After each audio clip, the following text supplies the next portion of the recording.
प्यारे दर्शकों नमस्कार। तारीख है आज 18 मई 2026, दिन सोमवार, हिंदी तिथि ज्येष्ठ माह शुक्ल पक्ष द्वितीया। आइए नजर डालते हैं हमारे प्यारे राज्य हिमाचल प्रदेश की तमाम बड़ी खबरों पर। वीडियो शुरू करने से पहले कमेंट बॉक्स में जय हिंद लिखकर हमें सपोर्ट करें। तो चलिए शुरू करते हैं। हिमाचल में फिर बदलेगा मौसम, 3 जिलों में आंधी तूफान का येलो अलर्ट।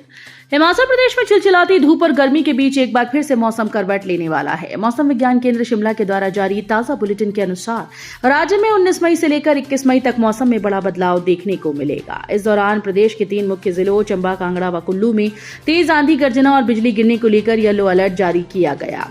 इन 3 जिलों में 1-2 स्थानों पर गरज चमक और बिजली गिरने के साथ 30 से 40 किलोमीटर प्रति घंटे की रफ्तार से तेज अंधड़ चलने की आशंका है। इसके अलावा जनजातीय जिलों किन्नौर और लाहौल स्पीति में भी 19 से 23 मई के बीच 30 से 40 किलोमीटर प्रति घंटे की रफ्तार से तेज हवाएं चल सकती हैं। पेट्रोल डीजल के दाम बढ़ने पर भड़के मंत्री विक्रमादित्य सिंह, जानिए क्या कहा। हिमाचल प्रदेश के लोक निर्माण मंत्री विक्रमादित्य सिंह ने कहा कि पेट्रोल और डीजल की कीमतों में वृद्धि से महंगाई बढ़ेगी और मौजूदा पर्यटन सत्र के दौरान होटल, रेस्तरां और परिवहन क्षेत्र के कारोबार पर नकारात्मक असर होगा। कांग्रेस नेता विक्रमादित्य सिंह ने कहा कि इनके अलावा बिटुमेन की बढ़ती कीमतें सड़क निर्माण परियोजनाओं में बाधा डाल रही हैं और केंद्र को इस पर विचार करना चाहिए। सिंह ने कहा कि इस बढ़ोतरी से आम जनता, किसानों, बागवानी करने वाले और व्यापारियों को झटका लगा है। उन्होंने कहा कि चुनाव से पहले जानबूझकर कीमतों में बदलाव नहीं किया गया और मतदान के बाद दाम तुरंत बढ़ा दिए गए। अब जेलों से बाहर नहीं आएंगे गंभीर और संगीन अपराधों वाले आरोपी, कोर्ट में ऐसे होगी पेशी। हिमाचल में कानून व्यवस्था को और अधिक सुदृढ़ करने और जेल से अदालतों में पेशी के दौरान होने वाली हिंसक वारदातों को रोकने के लिए राज्य सरकार ने एक ऐतिहासिक फैसला किया है। प्रदेश के गृह विभाग के द्वारा जारी नए आदेशों के तहत राज्य की जेलों में बंद गंभीर और संगीन अपराधों के आरोपियों को अब शारीरिक रूप से कोर्ट में पेश नहीं किया जाएगा। उनकी सभी पेशियां अनिवार्य रूप से वीडियो कॉन्फ्रेंसिंग के माध्यम से होंगी। यह आदेश अतिरिक्त मुख्य सचिव कमलेश कुमार पंत के द्वारा भारतीय नागरिक सुरक्षा संहिता 2023 की धारा 303(1) के तहत शक्तियों का प्रयोग करते हुए जारी किए गए। सीबीएसई से संबद्ध 18 और सरकारी स्कूल्स में तीनों संकायों की होगी पढ़ाई, जल्द जारी होगी अधिसूचना। हिमाचल प्रदेश के सीबीएसई से संबद्ध 156 राजकीय विद्यालयों में विद्यार्थियों को कला, विज्ञान और वाणिज्य तीनों संकाय उपलब्ध करवाने की प्रक्रिया अंतिम चरण में पहुंच गई। शिक्षा विभाग ने 18 ऐसे विद्यालय चिन्हित किए जहां अभी तक विज्ञान अथवा वाणिज्य संकाय उपलब्ध नहीं है। इन विद्यालयों में नए शैक्षणिक सत्र से दोनों संकाय शुरू किए जाएंगे और इस संबंध में जल्द ही अधिसूचना जारी होगी।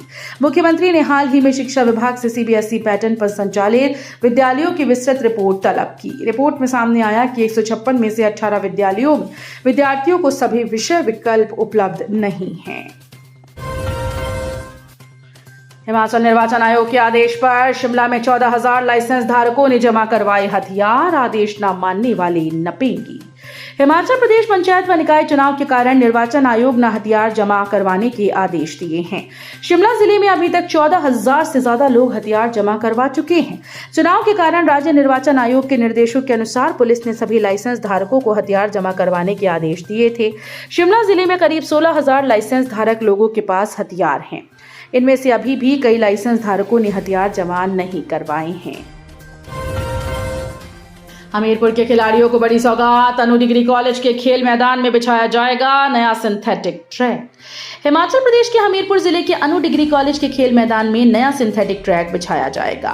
भारतीय खेल प्राधिकरण की हमीरपुर इकाई की कार्यकारी अधिकारी दिव्या तिवारी ने यहां 2 दिवसीय एथलेटिक्स प्रतियोगिता के उद्घाटन के अवसर पर ये घोषणा की।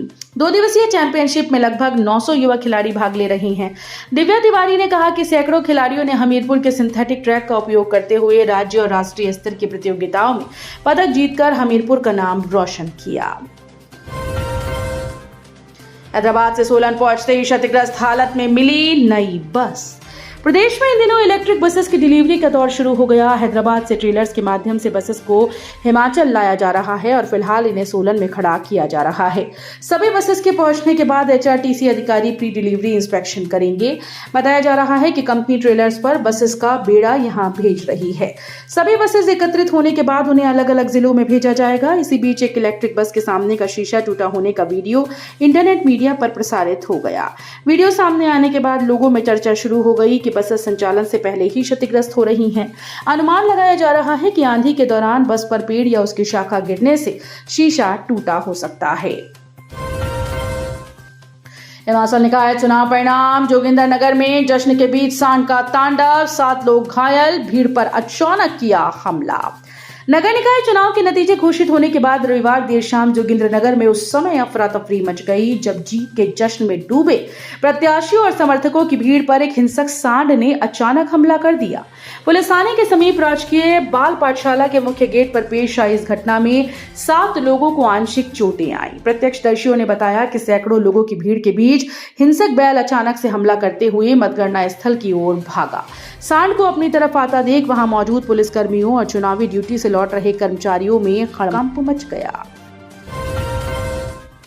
हिमाचल में दिल्ली नंबर की लग्जरी कार से 204 ग्राम चिट्टा बरामद, अमृतसर के 4 तस्कर गिरफ्तार। हिमाचल प्रदेश में नशे के खिलाफ चलाई जा रही अभियान के तहत स्पेशल टास्क फोर्स को एक बड़ी कामयाबी हाथ लगी। जिला चंबा की सीमा पर स्थित कटोरी बंगला के पास एसटीएफ नूरपुर और चंबा की संयुक्त टीम ने दिल्ली नंबर की एक कार से 204 ग्राम चिट्टा बरामद किया। ऊना में ट्रेन के लेट लतीफी ने परेशान किए यात्री। हिमाचल एक्सप्रेस 1.5 घंटा देरी से पहुंची, हरिद्वार अंब भी लेट। हिमाचल प्रदेश के ऊना में विभिन्न रेलवे स्टेशन से आने जाने वाली रेलगाड़ियां पिछले 2 सप्ताह से लगातार देरी से चल रही हैं, जिससे यात्रियों को भारी परेशानी का सामना करना पड़ रहा है। रेलवे विभाग के द्वारा यात्रियों की सुरक्षा और सुविधाओं को ध्यान में रखते हुए तकनीकी खामियों को दूर करने का कार्य किया जा रहा है। इस कारण से कई रेलगाड़ियां अपने निर्धारित समय से 8 से 10 घंटे देरी से चल रही हैं, जबकि एक पैसेंजर ट्रेन को मई के अंत तक निरस्त भी कर दिया गया। धर्मशाला में आईपीएल मैच के बीच गूंजा तिब्बत का मुद्दा। तिब्बती युवा कांग्रेस ने पर्चे बांटकर की 11वें पंचेन लामा की रिहाई की मांग। एचपीसीए स्टेडियम में रविवार को पंजाब किंग्स और आरसीबी के बीच स्टेडियम के बाहर क्रिकेट प्रेमियों को तिब्बती युवा कांग्रेस के सदस्यों ने पर्चे बांटे। इन पर्चों में तिब्बत के 11वें पंचेन लामा गेदून चौकी न्यमा के कथित अपहरण और उनकी रिहाई की मांग उठाई गई। पर्चे में दावा किया गया कि 6 वर्ष की आयु में पंचेन लामा और उनके परिवार को चीनी अधिकारियों ने हिरासत में लिया था, जिसके बाद से उनकी स्थिति सार्वजनिक नहीं की गई। तिब्बती युवा कांग्रेस की ओर से वितरित इन पर्चों में चीन पर मानवाधिकार उल्लंघन के आरोप लगाए गए हैं। हिमाचल पंचायत चुनाव में बड़ी लापरवाही, प्रत्याशियों को दे दिए मनपसंद के चुनाव चिन्ह, आयोग ने निलंबित किया अधिकारी। हिमाचल पंचायत चुनाव प्रक्रिया के दौरान बड़ी लापरवाही सामने आई। जिला शिमला के रोहड़ू उपमंडल के दलगांव क्षेत्र में ये मामला सामने आया। यहां नियमों की अनदेखी करते हुए प्रधान पद के उम्मीदवारों को उनकी पसंद के अनुसार चुनाव चिन्ह आवंटित कर दिए गए। इस पर राज्य निर्वाचन आयोग ने कड़ा संज्ञान लिया। हिमाचल लोक सेवा आयोग ने जारी किया डॉक्टर जॉब ट्रेनिंग का रिजल्ट, 299 अभ्यर्थी उत्तीर्ण। राज्य लोक सेवा आयोग ने स्वास्थ्य विभाग में चिकित्सा अधिकारी general wing group A job training के पदों के लिए आयोजित स्क्रीनिंग टेस्ट व सब्जेक्ट एप्टीट्यूड टेस्ट का परिणाम घोषित किया। यह परीक्षा बीते 22 फरवरी को आयोजित हुई थी और 299 उम्मीदवार उत्तीर्ण हुए, व्यक्तित्व परीक्षा के लिए उत्तीर्ण हुए। 4 किलोग्राम चरस के साथ कुल्लू के 2 व्यक्ति गिरफ्तार, 5 युवकों से चिट्टा पकड़ा। हिमाचल प्रदेश में 4 किलोग्राम चरस व 256 ग्राम चिट्टे के साथ 6 लोगों को गिरफ्तार किया गया। बिलासपुर जिला पुलिस की ओर से नशे के खिलाफ चलाए गए अभियान में नमहोल पुलिस चौकी को बड़ी सफलता मिली। टीम ने नशा तस्करी के खिलाफ कार्रवाई करते हुए कुल्लू जिले के 2 लोगों को 4 किलोग्राम चरस के साथ गिरफ्तार किया। पुलिस ने आरोपियों के खिलाफ एनडीपीएस एक्ट के तहत मामला दर्ज कर आगामी जांच शुरू कर दी है। जानकारी के अनुसार नमहोल पुलिस चौकी की टीम को गुप्त सूचना मिली कि एक कार में नशे की खेप ले जाई जा रही है। सूचना के आधार पर पुलिस ने कार की तलाशी ली, जहां पर ये चरस बरामद की गई। तो ये थी आज की फटाफट खबरें। हम मिलेंगे अगले बुलेटिन में, तब तक के लिए धन्यवाद। जय हिंद।